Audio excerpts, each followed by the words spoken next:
I was at the computer about 25-30 feet from this tree when it started falling, but I did not know what was happening at first, and then the sound got louder and louder, and I knew something terrible was happening, but I didn't know really for sure what it was. And anyway, we discovered that it was the tree down.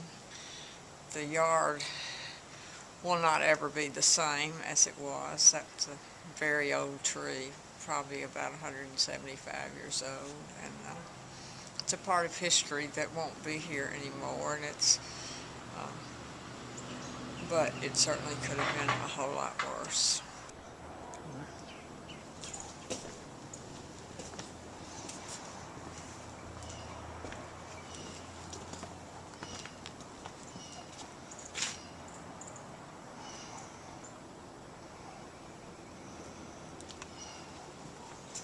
You can go down in that lower